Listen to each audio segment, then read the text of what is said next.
네, 여러분, 탄핵의 결과가 어떻게 나오든지 간에 이제 정치는 부득이하게 또는 불가피하게 아니면 당초 예정된 수순대로 하더라도 그야말로 대선 시즌입니다.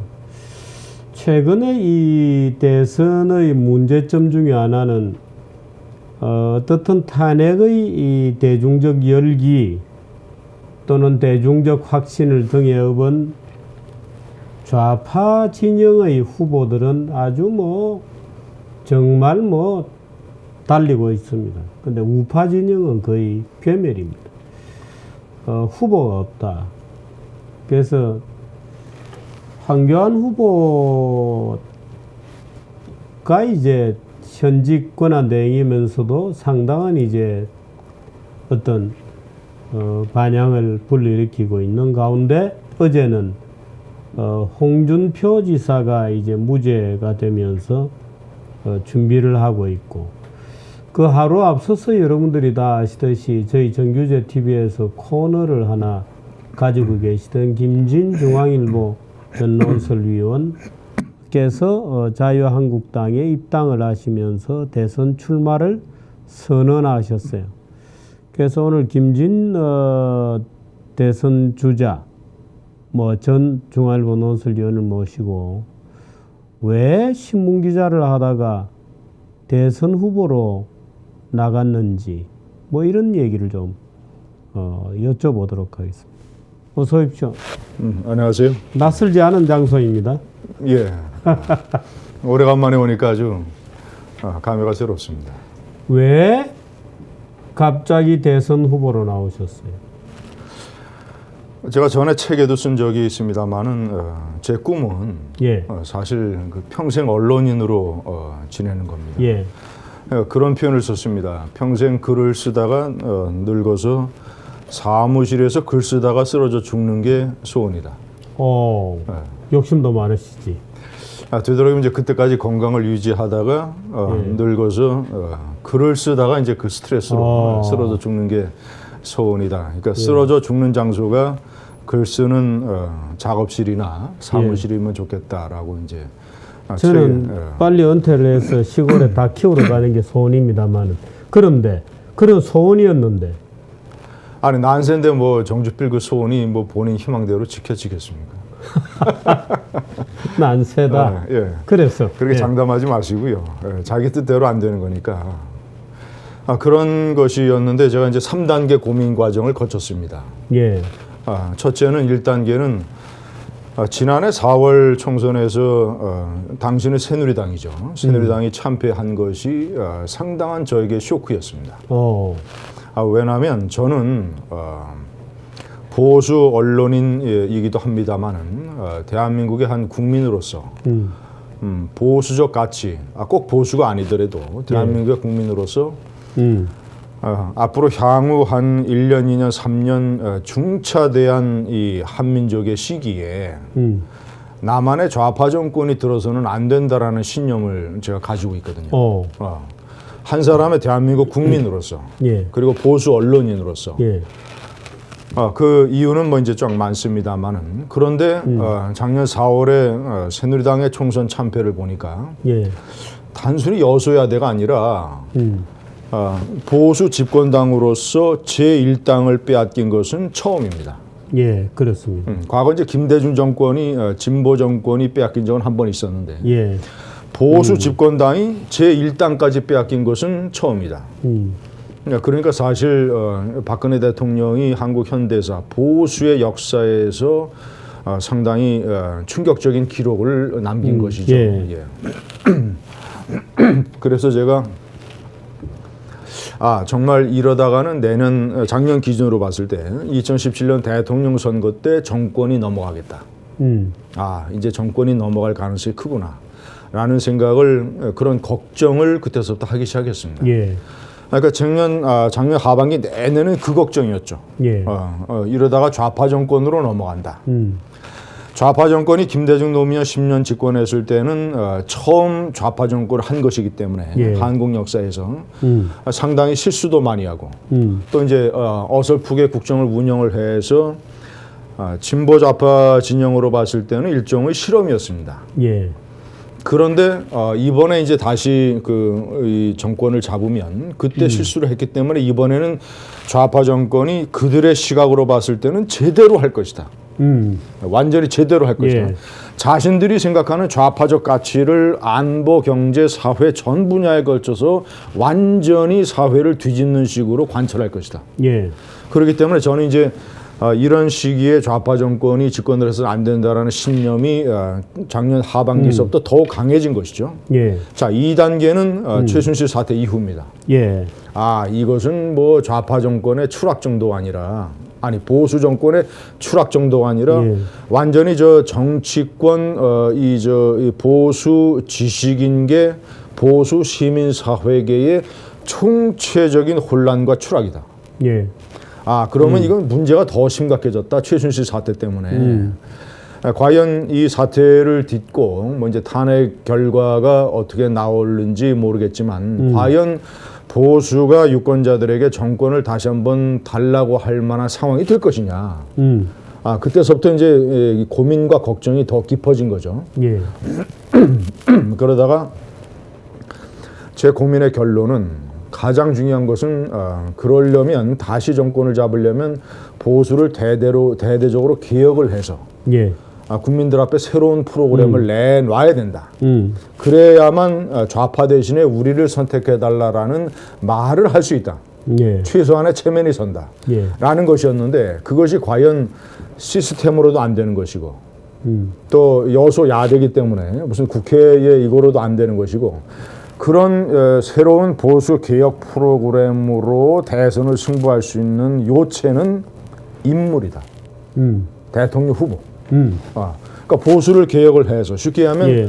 보수의 새로운 희망, 보수의 새로운 깃발이 나와서 그 사람이 뭔가 새로운 개혁 프로그램을 내야 좌파 정권에 반대하는 최소 60%의 유권자들. 예. 그 사람들이 당신 말이 일리가 있다. 당신 말을 들어보니까 일리가 있네. 예. 당신이 말한 대로 그렇게 바꾸기만 하면 다시 한번 맡겨봐도 괜찮겠다. 그러면 모든 상황의 요체는 비상 돌파의 요체는 인물이다. 자, 그러면 누가 보수의 새로운 리더가 될 것이냐? 예. 새로운 희망, 새로운 깃발은 누가 될 것이냐? 그래서 나온 게 첫 번째 타자가 반기문 아닙니까? 예. 그래서 반기문 총장이 나왔는데 정규제 TV에서 정주필도 많이 지적을 하시고 저도 몇 차례 지적을 하고 정식으로 서울에 들어와서 출마하기 전에 예. 또는 출마한 직후에 또는 출마 중반에 말이죠. 여러 차례 반기문 총장의 문제점을 지적하지 않았습니까? 예. 가장 중요한 분명한 메시지가 없다. 예. 리더로서. 그랬더니 결국은 어떻게 됐습니까? 본인이 낙마했지 않습니까? 본인이 스스로 포기했지 않습니까? 예. 그래서 어떤 이 반기문 총장을 보수의 메시지로 기다렸던 보수층 사람들의 실망과 충격은 말할 수 없죠. 대단했죠. 예. 대단했죠. 예. 그러다가 시간이 지나면서 이제 제2의 대안으로 떠오른 사람이 황교안 총리 아닙니까? 황교안 권한 대행이고 여전히 어느 정도의 지지율을 유지하고 있습니다만은 황교안 대행에 관한 저의 입장은 분명합니다. 제가 정규제 TV에서 제 이제 그 칼럼에서 몇 차례 얘기를 했습니다만은 그런데 제가 자유한국당의 경선 주자 라이벌이 될지도 모르는 사람에게 예. 제가 이제 그 정치권에 들어가기 전에는 이제 그런 비판이 자유로웠지만 황 대행이 앞으로 뭐 본인 결심 여하에 따라서 자유한국당 경선 주자가 될지도 모르는 분이기 때문에 제가 오늘 이 자리에서 다시 제가 생각하는 황 대행의 문제점, 그러니까 보수의 단일 후보로서의 어떤 이 취약한 경쟁력과 문제점을 이 자리에서 다시 재론하는 것은 좀 부담스러운 일입니다. 앞으로 제 라이벌이 될지 모르니까 예. 경선 과정에서는 제가 하겠죠. 자, 근데 그 부분을 넘어가면 예.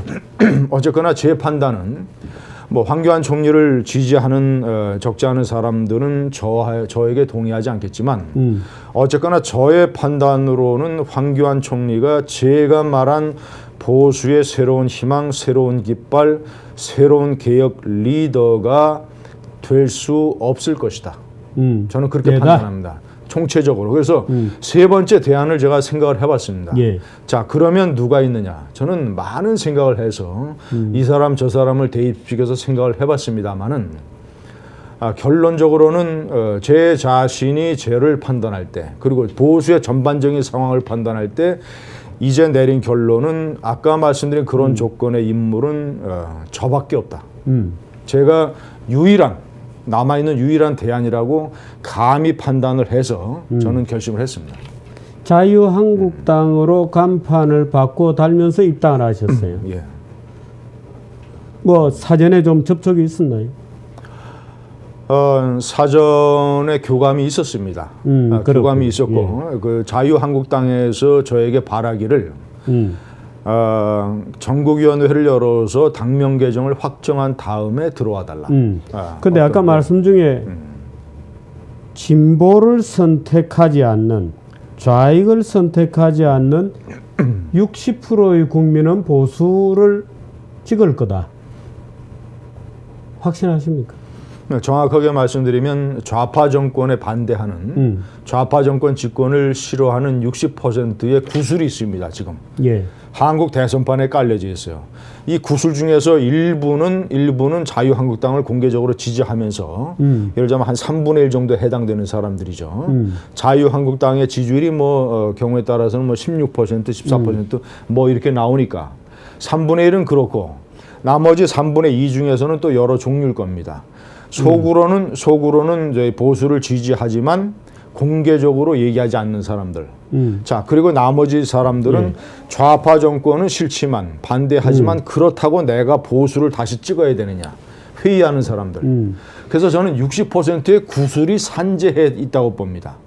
중요한 것은 이 구술을 제대로 꿰 리더만 나타나면, 새로운 희망과 깃발이 나타나면 이 60%가 전부 이제 분명하게 색깔을 드러내서 좌파 정권 반대. 예를 들면 left no, right yes, left no, right yes. 이 깃발 아래로 뭉칠 수가 있다. 그리고 제가 판단할 때는 그렇게 뭉쳐야만 되고. 그 가장 관건은 그래서 이 대통령 선거판이라고 하는 것은 리더거든요. 리더. 대통령 후보. 인물이 있으면, 깃발이 있으면 예를 들자면 전투에서도요. 막 이것저것에서 진짜 패하지 않습니까? 후퇴하고 폐잔병 생기고 낙오병 생기고 막 그냥 부장병 생기고 신음소리가 온 들판에 가득한데 딱 쳐다봤는데 우리 군대의 깃발이 꺾어져 있고 부서져 있고 땅에 처박혀 있다. 깃발이 사라져 버렸다고 한다면 병사들이, 그나마 남은 병사들의 사기가 완전히 꺾여버립니다. 그 깃발은 인물로서 설명이 되나요? 아니면 어떤 이념이나 또는 이데올로기로서 표현이 되나요? 이념이나 이데올로기는 이미 있습니다. 이미 그거는 깃발이 없어도 이미 있어요. 그 하나의 잠재적인 말이죠. 들판에 깔린 수많은 수풀과 꽃과 이런 겁니다. 중요한 것은 지금 이 전투의 와중에서 완전 사기가 꺾여서 쓰러져 있는 병사들이 고개를 들어서 딱 쳐다봤을 때 어떤 새로운 깃발이 이렇게 올라가는 거예요. 아오지마 전투처럼. 그 유명한 말이죠. 미국 해병 수만 명이 다치거나 죽었던 아오지마 전투에서 결국 미군 해병 4명인가요? 4명이 그 성조기를 세운, 성조기를 세운 그 장면 하나로 사실상 태평양 전쟁에서 미군들이 엄청난 사기를 얻었던 거거든요. 본토의 미국인들도 마찬가지고. 지금 자유한국당을 포함한 보수의 전선의 가장 큰 중요한 문제점은 뭐냐면 분열주의와 패배주의. 패배주의에 빠져서 딱 쳐다봤는데 깃발이 안 보이는 거예요. 깃발이 안 보이니까 서로 지금 책임을 떠넘기면서 별로 현실 가능성. 그래서 그 깃발이 되겠다. 보수를 개혁한다. 어떻게? 무엇을? 보수 개혁의 기본 몇 가지 요소는 무엇을 얘기하나? 보수 개혁이라 하면. 자, 보수 개혁은 인물과 제도와 국정 운영 방식 3분야입니다. 3분야. 자, 인물에서는 어떻게 개혁을 해야 되느냐. 인물은 우선 새로운 리더가 나타나야 되고 그 리더가 자기 혼자의 힘으로는 안 되니까 제가 그래서 자유한국당에 만약에 대통령 후보가 되면 제가 제일 먼저 만들 것이 보수개혁위원회입니다. 그래서 제가 만약에 후보가 되면 그 위원장을 제가 맡을 거예요.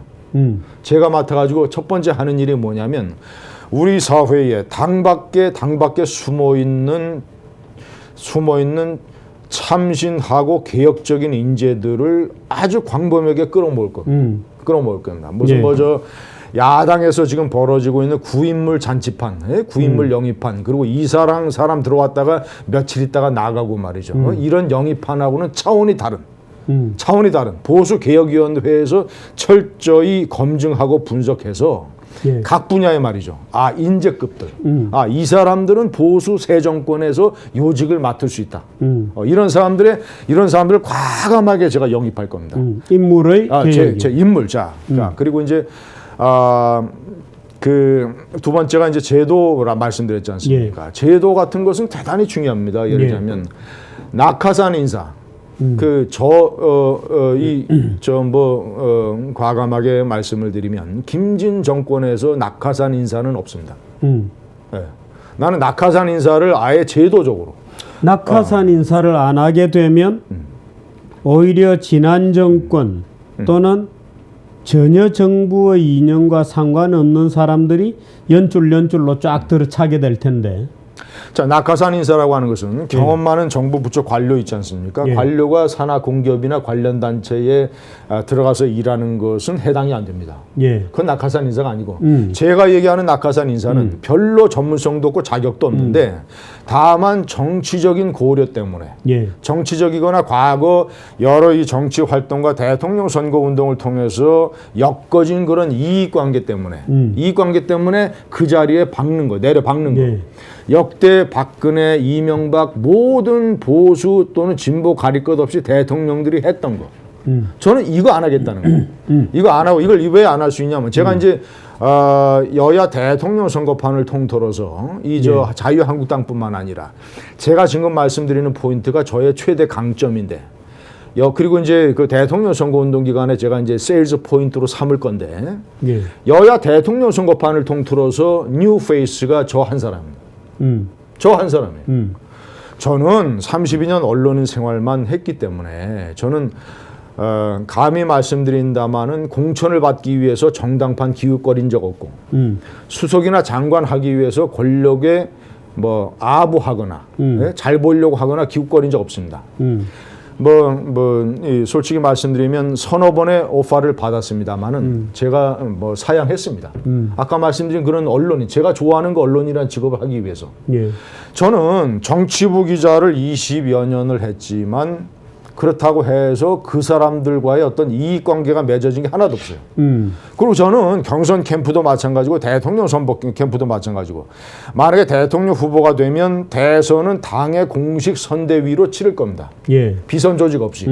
자, 경선 캠프에서도 제가 2선, 3선 무슨 중진 의원이어야 무슨 이렇게 의원들도 말이죠. 이렇게 해서 그러니까 저는 어떤 정치적인 부채가 없다.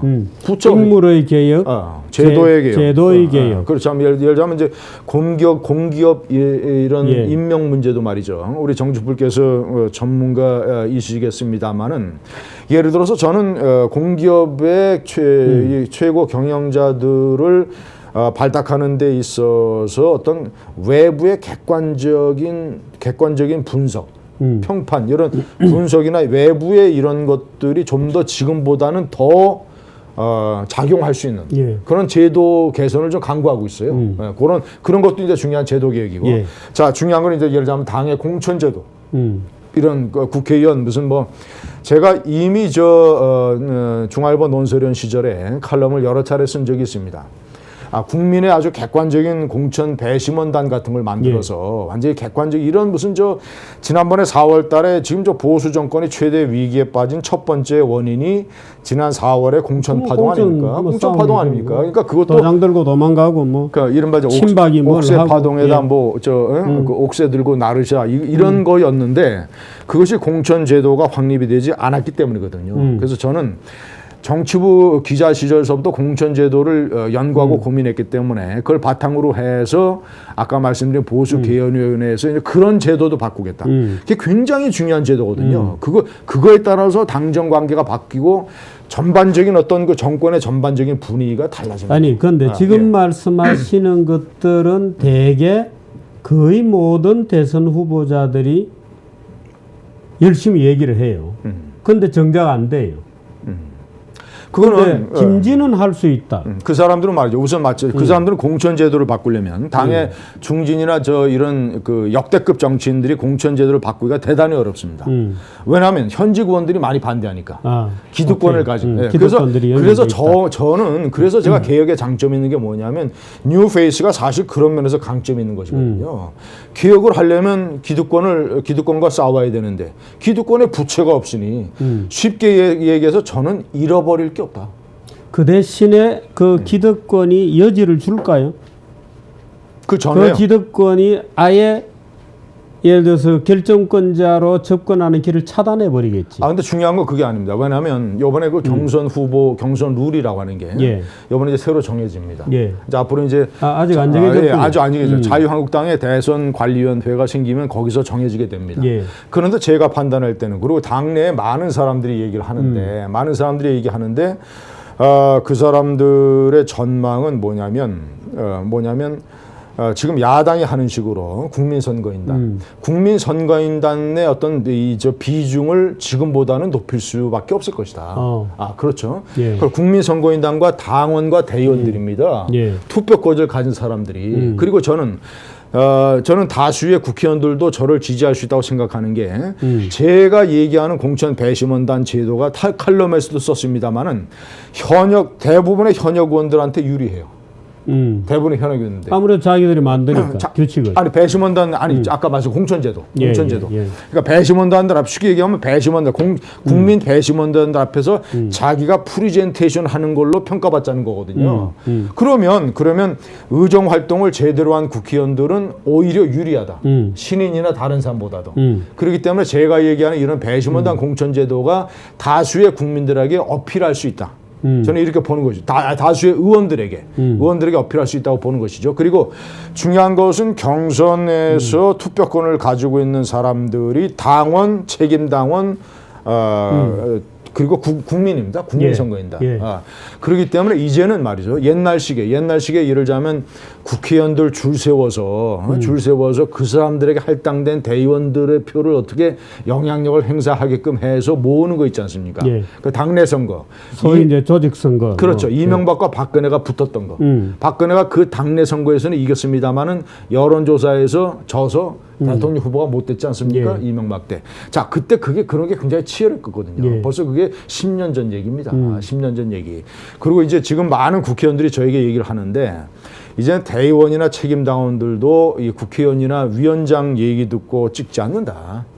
그 사람들의 숫자도 이렇게 뭐 절대적이 않고 말이야. 그런 면에서 그런 사람들에게 기득권 타파나 개혁을 얘기를 해야만 되고 또 그런 길로 가는 게 또 옳은 길이니까 가야 되는 것이죠. 지금 제가 들어보니까 적어도 정당 운영이나 정당 내에서 일어나는 일에 대해서는 굉장히 생각과 고민과 연구를 많이 하신 것 같아요.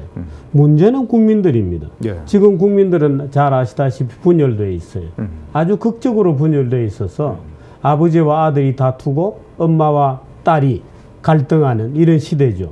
이 국민들을 묶을 수 있으려면 뭔가의 말하자면 당내에서의 어떤 인물적 깃발 외에 국민을 묶어내는 뭔가의 또 다른 깃발이 있어야 되는 거 아닌가? 그것이 제가 아까 말씀드린 세 번째 국정운영 방식의 개혁입니다. 그걸 어떻게 해야 되느냐? 지금 저는 그것을 해결할 수 있는 첫 번째 가장 중요한 것은 소통이라고 봅니다. 소통. 대통령이 국민 속에 뛰어들어가서 모든 걸 과감하게 소통해야 돼요. 소통. 제가 역대 대통령들이 얼마나 불통 대통령이었으며 이 제가 얘기하는 소통에서 얼마나 큰 실패를 했는지는 더 이상 반복하지 않겠습니다. 예. 그러면 나는 어떻게 할 것이냐. 자, 구체적으로 한번 봅시다. 제가 만약에 대통령이 당선이 되면 저는 그날 바로 저 구중궁궐 청와대 본관에 있는 집무실이 있지 않습니까? 예. 대통령과 부속실장 한 사람만 둘이만 하루 종일 있는 저 구중궁궐 본관 집무실을 폐쇄합니다. 예. 폐쇄하고 비서동 있지 않습니까? 비서실장과 정무수석 핵심 수석들이 있는 비서동에 제 집무실을 차립니다. 예. 차려서. 자, 그리고 그날 바로 어떤 지시를 내리냐면 지금 저 비서동 일부 건물이 낡았어요. 예. 그리고 경호동의 일부 건물도 낡았습니다. 그렇군요. 비서동과 경호동 붙어 있는 걸 두 개를 부수면 이 부지가 생겨요. 거기다가 미국의 백악관이나 독일의 연방청사 같은 대통령과 참모들, 핵심 참모들이 같이 옹기종기 모여서 집무와 회의와 모든 의전 활동을 할 수 있는 통합집무센터의 건립에 착수합니다. 제가 취임 당일서부터 설계를 지시하고 바로 언제까지 이걸 해라. 그래서 모든 그 정부의 이 수뇌부의 청와대 수뇌부의 집무 기능을 아주 백악관처럼 다닥다닥. 그래서 거기서 저는 말이죠, 진짜 그 집무실을 완전히 개방형으로 해서 가지고 그 가운데에 말이죠, 이렇게 큰 테이블이나 아는 방 같은 거 하나 놔가지고 하루 종일 어느 때건 글이 다 나오는 거예요. 저 인터폰만 누르면. 야, 이거 너 몇 번 수석 비서관 일로 와. 몇 번 수석분 일로 와. 그래서 하루 종일 모였다 흩어졌다 모였다 흩어졌다. 예? 뭐 심심하면 잡담도 하고 텔레비전 중계도 같이 보고 예를 들자면 평창 동계올림픽 할 거 아니겠습니까? 뭐 이런 걸 해가지고 제가 백악관에 루즈벨트 룸이라는 게 바로 그런 기능을 하거든요. 사랑방 기능을 하거든요. 예. 제가 거기서 이제 워싱턴 특파원 시절에 부시 대통령을 거기서 이제 인터뷰한 적이 있었는데 거기서 피자도 먹고 맞아 이렇게 하면서 텔레비전도 보면서 그런 가운데서 국정에 중요하고 사소한 걸 전부 다 논의하는 거예요. 그렇기 때문에 수석 비서관을 잘 뽑아야 돼요. 각 분야에서 예를 들자면 각 분야의 전문가지만 그렇다고 해서 그 분야만 아는 좁은 식견의 사람을 수석 비서관으로 하면 안 됩니다. 오케이. 근데 국민 속으로 뛰어드는 소통은 잘못하면 어떤 특정 현장이 주는 바이어스가 오히려 이식될 수도 있죠. 또는 예를 들어서 대통령이 늘 뭐 남대문 시장 가서 오뎅이나 떡볶이를 먹는 풍경을 연출하지만 굉장히 위선적이죠. 저는 그런 걸 절대 소통으로 안 봅니다. 그걸 얘기하는 건 아니고. 그렇죠. 정치부 기자 시절에 아주 제가 많이 비판한 거예요. 무슨 시장 가서 떡볶이 쇼하지 마라. 시장 가서 떡볶이 먹는. 그리고 제가 얼마나 많이 비판했습니까? 구정 설날이나 추석 때 여야 정당 지도부가 역이나 터미널 나가는 거. 전 이런 거 아주 진짜 제가 그 얘기군요. 절대 안 합니다. 그리고 예를 들자면 정치인들이 큰절하는 거, 땅바닥에 엎드리는 거, 저 그거 안 하려고 그래요. 절대 안 합니다. 제가 말하는 소통이라는 건 뭐냐면, 자, 저는 기자회견도 어떻게 할 것이냐. 기자회견을 한 달에 최소한 한두 번 합니다. 기자 간담회나 이런 거를 필요하면 더 수시로 하고 어떻게 하느냐. 지금에도 청와대의 기자회견장 보면 박근혜 대통령이 1년에 기자회견을 한 번 했어요. 연두 기자회견. 최근 수년간은. 보면 말이죠. 거기 서 있고 저 장관 수석비서관들 이렇게 배석하고 말이죠. 다 이렇게 저 내외진 기자들이 해가지고 강당 같은 데서 이 아주 딱딱하게 하지 않습니까? 아주 형식적이고 중요한 연두 기자회견 같은 것은 저는 거기서 하더라도 제가 수시로 하는 대통령 국민과의 기자회견이나 간다면 어떻게 할 것이냐. 제가 그거 하나 만들려고 그래요. 뭐냐면 대학로에 소극장 있지 않습니까? 소극장 형태로 대통령은 가운데 앉아 있고 이렇게 원형 스타일로 학교의 대학교의 강의실이나 아니면 소극장 스타일로 이렇게 기자들이 쭉 자유롭게 편하게 쭉 원형으로 앉아가지고 제가 대통령이 앉은 곳 옆에 칠판을 놓으려고. 그래서 제가 직접 일어나가지고 칠판에 예를 들자면 군사 문제, 경제 문제, 무슨 중요한 정치 사회 개혁 문제 이런 거를 제가 직접 설명하는 거예요. 근데 설명하다가 모르는 게 있다. 예를 들어서 경제 문제나 이런 거 제가 무슨 전문가적인 당연히 아니가 그러면 내가 옆에 배석시키는 거예요. 관련 경제 수석과 관련 경제 장관들을 배석시켜가지고 같이 이렇게 편하게 앉아가지고 내가 설명하다가 이거는 김 장관, 이 수석 이거 좀 설명해 드려요 국민들한테. 그럼 내가 지켜보는 가운데서. 그러면 말이죠. 그런 거 하면 우선 수석과 장관들이 쉽게 얘기하면 쫄아서 대통령이 무서워서. 그런 데서 만약에 그렇게 했는데 대통령이 하라고 그랬는데 설명을 한번 잘못해봐요. 그날로 그 장관은 그 장관은 그날로 맛이 가는 겁니다. 오케이, 알겠습니다. 뭐 옛날에, 지금 제가 예. 이제 그거 이 타이틀이 뭐냐면 대통령의 사랑방 기자간담회. 오케이. 그리고 저는 요거 정주필 제가 예. 요 하나만 더 말씀드리면 현장이라는 걸 어떻게 소화해야 되느냐. 나는 무슨 시장 가고 무슨 저 역 가고 터미널 가고 이런 거 가는 데가 아니라 예를 들면 재벌개혁이다.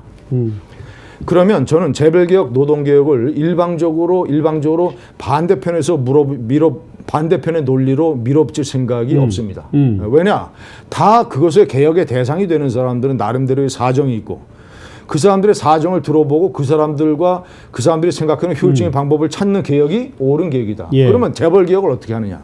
지금 저 이재용 부회장의 구속으로 참 삼성그룹이 초유의 위기에 빠졌지 않습니까? 예. 저는 뭐 이거 진짜 사직생의 각오로 삼성이 진짜 다시 태어나고 비상 돌파를 하는 계획을 삼아야 된다고 하는데 생각하는데 저는 제가 대통령이 되면 서초동 4호로 가서 삼성그룹 사장단 회의에 참석할 겁니다. 예. 참석해가지고 자 재벌개혁 문제 한번 우리 얘기해 봅시다. 자 우선 구체적으로 삼성이라는 그룹이 현재 한국 사회에서 차지하고 있는 위치, 위상 네. 그리고 국민들이 삼성그룹을 어떻게 보느냐. 그리고 정말 우리가 같이 더불어 살고 뭔가 좀 양극화도 해소하고 이렇게 좀 화합적이 다시 한번 으쌰으쌰 분위기를 만들기 위해서 이 나라의 GNP에 말이죠. 20% 내외를 차지하고 있는 정확한 수치인지 모르겠습니다만은 삼성그룹이 어떻게 해야 되고 또 삼성그룹이 더 글로벌로 뻗어나가려면 어떤 지원을 받아야 하는지 한번 얘기해 보자. 당신들 얘기해 보죠. 나는 이렇게 생각한다. 내가 가져온 어젠다는 이거다. 그런데 이거를 하기 위해서 당신들의 애로사항은 뭐냐? 아 그래? 그러면 그거는 합리적이다. 그러면 그거는 이렇게 고치자. 그건 받아들이되 대신 국민들의 시각과 이런 것들. 삼성이 왜 그 엄청난 사내 유보금을 가지고 있는데 이거를 투자를 하는 것도 좋고 기업 활동을 하는 데도 좋지만 삼성이라고 하는 것은 기업 차원을 떠나서 대한민국이라는 공동체의 일원이니까 부분이니까 좀 삼성이 주도가 돼가지고 우리 사회에 이런 고질적인 경제 불평등이나 양극화의 문제를 해볼 수 있는 길을 같이 찾아보자. 내가 당신들한테 요구하는 게 아니라. 그런데 제가 만일 김진 대통령 밑에서 경제 담당 장관을 한다면 대통령이 삼성그룹과 직접 그런 대화를 해서는 안 된다고 주장할 것 같은데요. 예. 그러면 이제 예를 들자면 우리 정주필께서 이제 그 중요한 경제 참모로서 그런 주장을 하시면 제가 이제 아까 말씀드린 수석 회의나 아니면 이 경제 관련 장관 회의나 아니면 경제 무슨 자문 회의가 있을 거 아니겠습니까? 그러면 주요한 안건으로 제가 올리겠습니다. 나는 이러이러해서 가려고 하는데 삼성 사장단 회의뿐만 아니라 LG, 현대차 이런 데 가서 한 적어도 두세 군데 말이죠.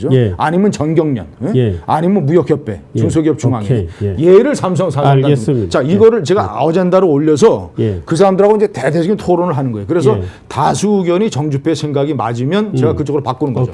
노동개혁도 어떻게 하느냐. 저는 똑같은 논리로 제가 민주노총에 찾아갈 겁니다. 민주노총에 가서 똑같은 논리로 자 사회가 바라는 개혁, 전경련이나 기업들이 바라는 노동개혁과 여러분들이 생각하는 여러분들의 애로사항과 여러분들이 바라는 노사개혁을 한번 얘기해 보십시오 해서 합리적으로 충돌해서 도저히 접점을 찾지 못하면 또 장기 과제로 넘기고 합리적으로 해서 그래서 저는 그거 말이에요. 필요하면 저는 국민들이 보는 가운데서 생중계로 그런 토론회를 할 용의가 있어요. 그래서 한번 문제를 우리가 올려놓고 한번 해보자 말이야. 지금 그게 제가 얘기하는 소통이지 무슨 시장이나 역터미널 이런 류의 소통은 아닙니다. 지금 얘기를 이렇게 저렇게 해보시니까 질문을 하니까 지금 우리 김 후보께서 답변하시는 것을 들으면서 그동안에 여러 가지로 많은 나날들을 이런저런 질문을 스스로에게 던지면서 시뮬레이션을 해왔구나 하는 느낌을 많이 받습니다. 오케이. 근데 좌익 세력이 집권해서는 안 된다. 왜 안 되나요?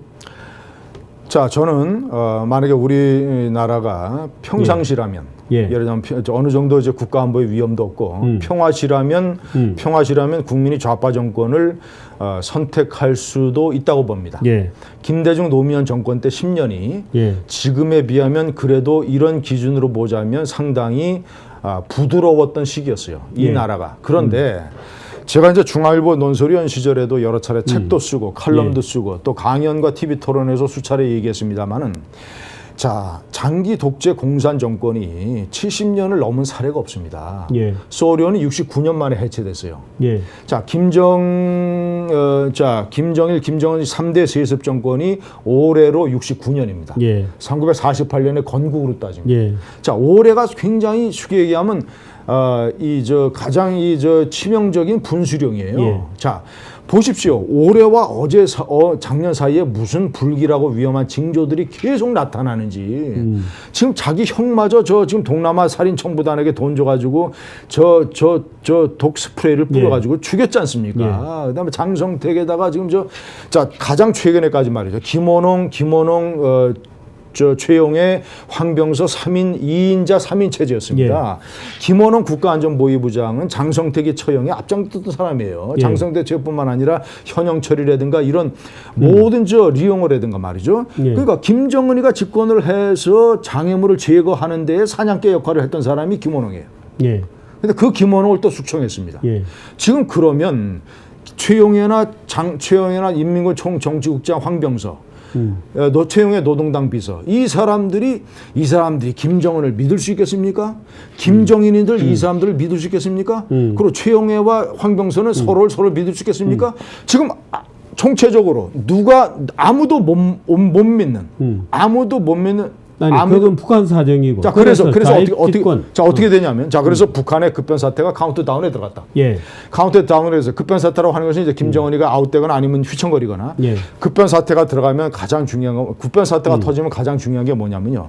이 한반도의 급변 사태라고 하는 급변 사태는 그런 것도 될 수 있고 또는 치명적인 핵실험, 북한의 군사적 도발이 될 수 있습니다. 연평해전이 될 수도 그리고 있고. 급기야의 엄청난 군사적 긴장이 될 수도 있고 그런 상황에서 가장 중요한 건 뭐냐면 남한에서 어떤 대통령과 어떤 정권이 있느냐가 대단히 중요합니다. 결정적으로. 그 사람이, 그 대통령이 상황 판단을 어떻게 해서 어떤 식으로 가져가느냐를 결정하는 거에 따라서 지금 세대뿐만 아니라 자손 만대로 한민족, 남한 5천만 뿐만 아니라 7,500만 한민족의 운명이 달라집니다. 예를 들면 저 같은 보수의 대통령이 그 자리에 있어가지고 헌법이 규정하는 대로 독일식의 7,500만 자유민주주의 흡수통일, 남한이 북한을 흡수통일해서 7,500만 자유민주 통일국가로 가는 그런 길에 그 궤도에 올라가서 한미동맹을 강화하고 한미일 동맹을 강화하고 중국을 설득하고 북한을 압박 내지는 새로 들어온 정권을 지원해서 교류하고 하는 이런 많은 국민에게 이익이 되고 이 나라가 가야 되는 정상적인 궤도. 그 정상적인 궤도로 갈 수 있는 대통령이냐? 아니면 과거에 김대중 노무현 정권이 했던 것처럼 조금의 그런 급변 사태나 조짐이 생기면 그저 퍼주기 말이죠. 국민 몰래 퍼주기 4억 달러, 5억 달러, 10억 달러 퍼줄 것이며 뒷거래 할 것이며 적당히 굽신거리면서 어떤 대가도 평화가 어떤 대가보다도 낫다라는 희한한 논리로 말이죠. 또 정상회담 해가지고 김정은이의 그런 휘청거리고 벼랑 끝에 있는 김정은이에게 다시 김대중 정권처럼 산소 호흡기를 제공할 거 아니겠습니까? 당장 미국보다 북한에 먼저 간다 그랬죠. 문재인 전 대표가 5년 전에 무슨 공약을 했냐면 취임식에 북한 특사를 초청하겠다 그랬어요. 자, 이번에 그랬던 적 있나요? 취임식에 북한 특사를 초청하겠다고 그랬어요. 그랬군요. 이번에 대통령 선거가 치러지게 되면 내가 판단할 때는 취임식이 상당 부분 지난 다음에 열릴 겁니다. 왜냐하면 바로 할 수 없잖아요. 취임식 준비를 해야 되니까. 그러니까 취임식을 예를 들어서 한 달이나 두 달 후에 취임식을 한다고 그러면 대통령 직무야 바로 시작하겠지만 한 달이나 두 달 사이에 남북 비밀 교섭을 할 거 아닙니까? 좌파 정권이 들어서면 그래서 취임식에 특사 초청할 거 아니겠어요? 그럼 특사로 누가 오겠어요? 황병서 인민군 총정치국장이나 최용해가 올 거 아니겠습니까? 그 사람이 와서 뭘 하겠어요? 김정은과 이 좌파 대통령의 남북 정상회담 교섭할 거 아닙니까? 그렇잖아요, 수순이. 그러면 당장 김정은이를 살려준다 이거죠. 김정은에게 산소 호흡기뿐만 아니라 완전히 홍삼 녹용 보약을 완전히 주는 거 아닙니까? 그러면 어떤 일이 벌어지냐? 김정은이가 한미일 동맹을 균열시키고 그러면 일단 어떻게 되냐면 미국의 트럼프 정권이 이 남한의 좌파 반미 정권에 대해서 생각을 바꿀 겁니다. 그러면 당장 그냥 그런 낌새가 눈치채어지게 된다면 미국의 3대 신용 등급 회사가 한국의 신용 등급을 낮춥니다. 전격적으로.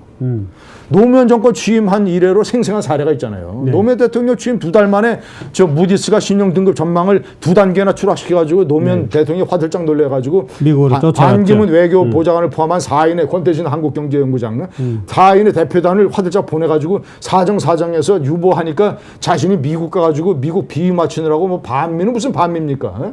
미국 비유 맞추느라고 완전히 저 해가지고 겨우 그거 넘어간 거 아니에요? 그때 그 노무현 대통령이 미국에 가서 저 한미 정상회담을 갔는데 역시 재벌들이 많이 도와줬죠. 재벌들이 힘이 없어서 못했을 겁니다. 역설적으로 아주 아이러니컬한 얘기입니다.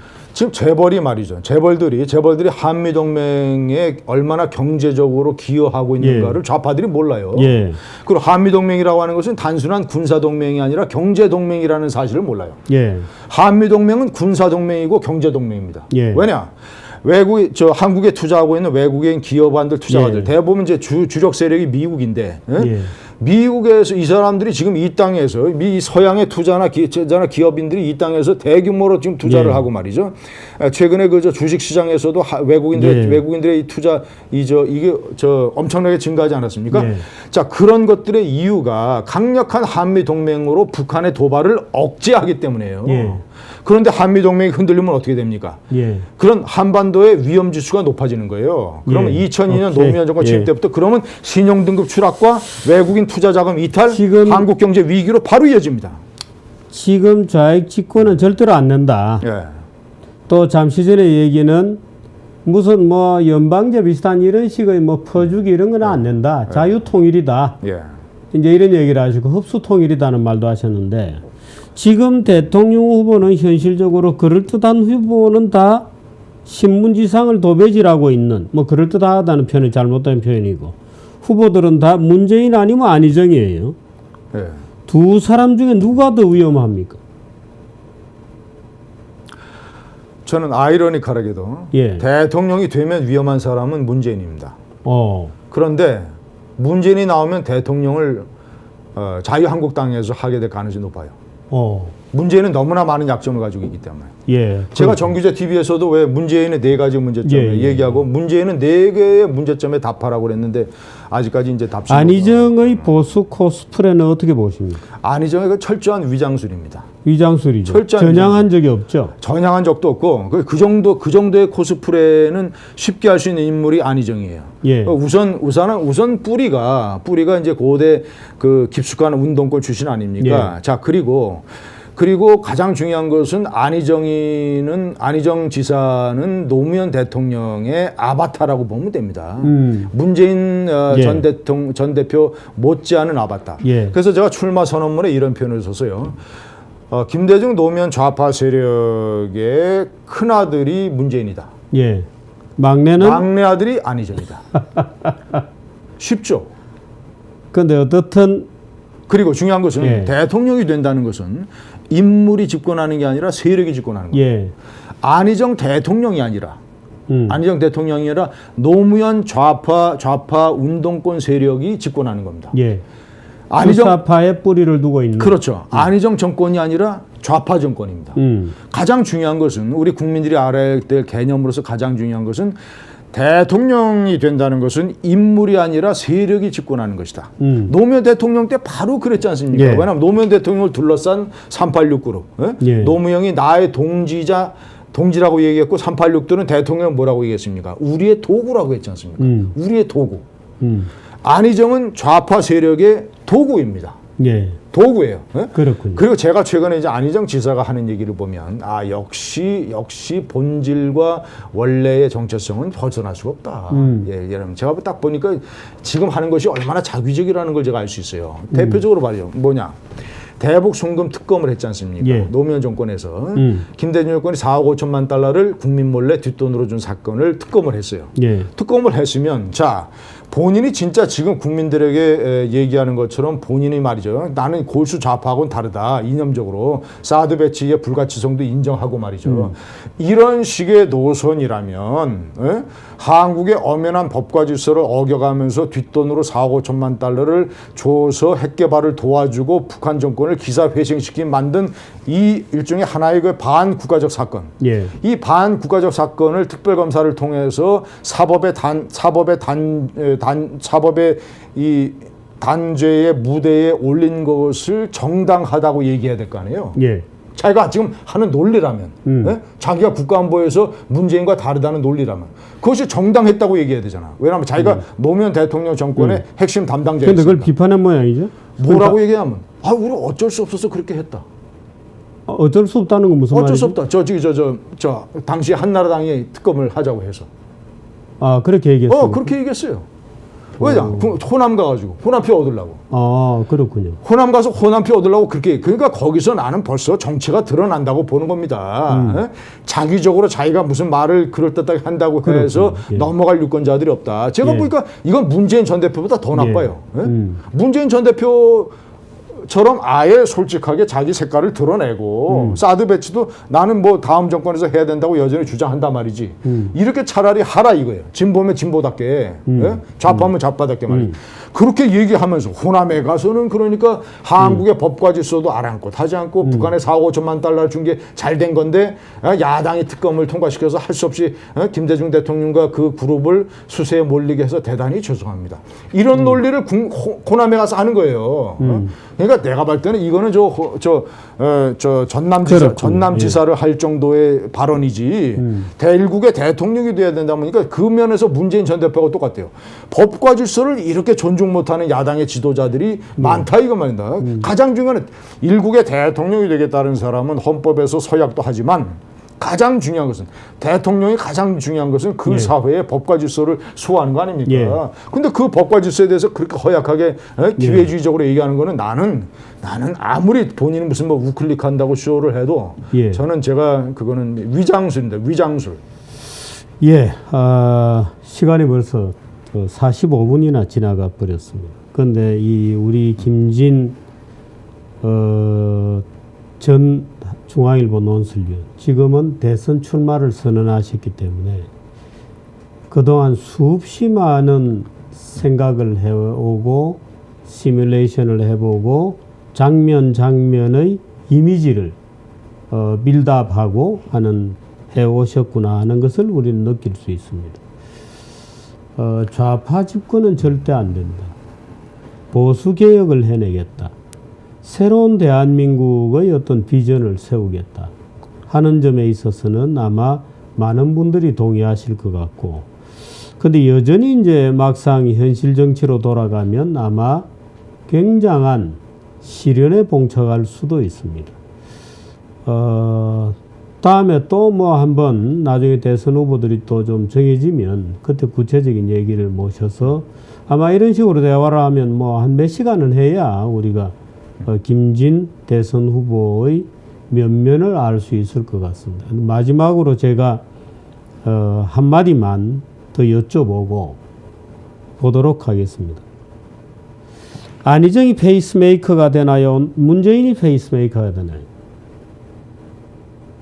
저는 뭐 솔직히 뭐 지금 뭐 판단하지 않겠습니다. 그래서 저는 지금 사실 제 머릿속에 있는 거는 자유한국당에 경선해서 대통령 후보가 어떻게 되느냐. 자유한국당의 대통령 후보만 되면, 자 보십시오. 요거 결론적으로 말씀드리겠습니다.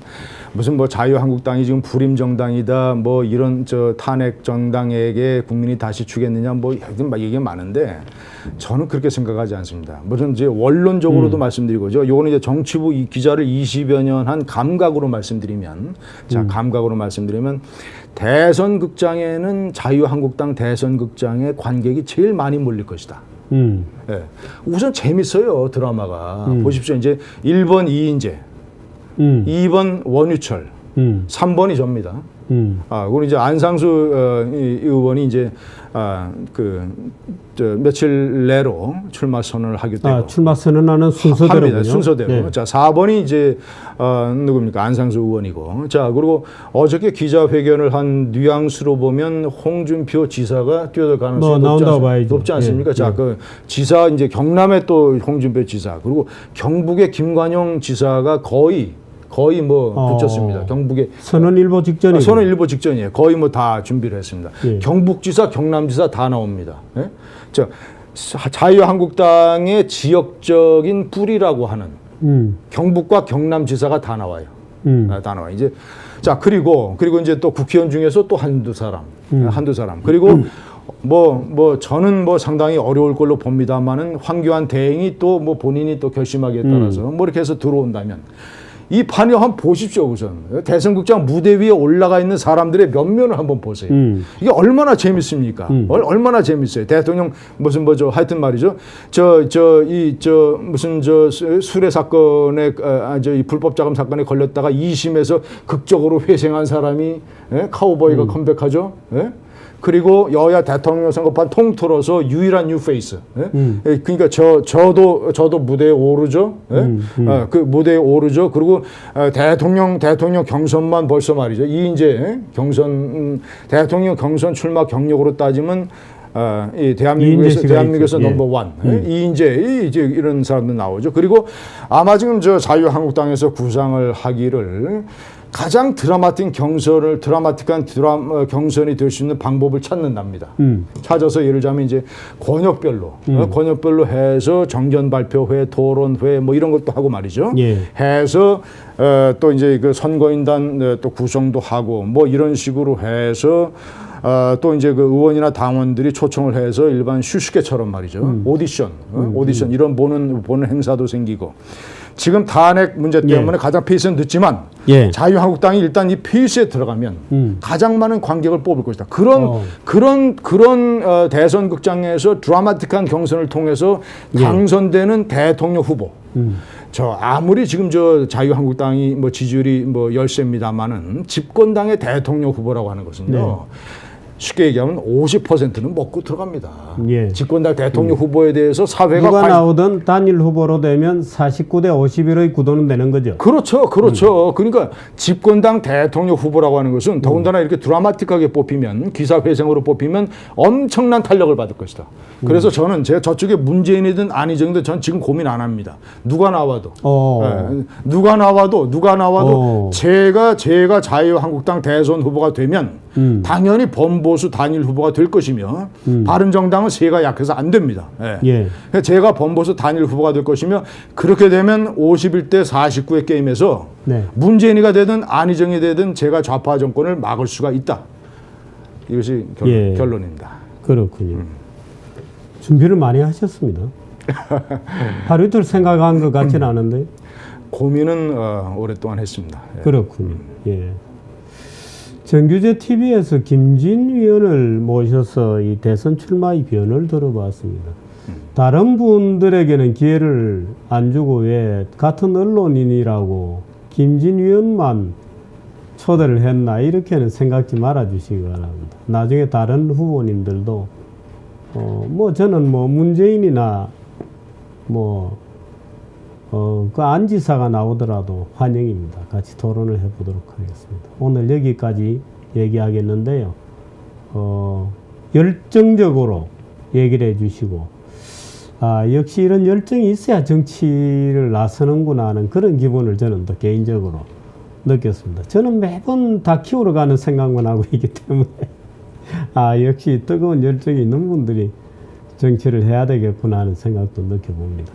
앞으로 어떻든 우리들에게 재밌는 것을 좀 많이 만들어 주시기 바랍니다. 정치가 너무 재미가 없어서. 그렇겠습니다. 제가 재밌는 드라마를 한번 만들어 보겠습니다. 예. 한국 역사상 가장 드라마틱한 역전 드라마를 제가 만들겠습니다. 예, 고맙습니다. 여기까지 하겠습니다. 네.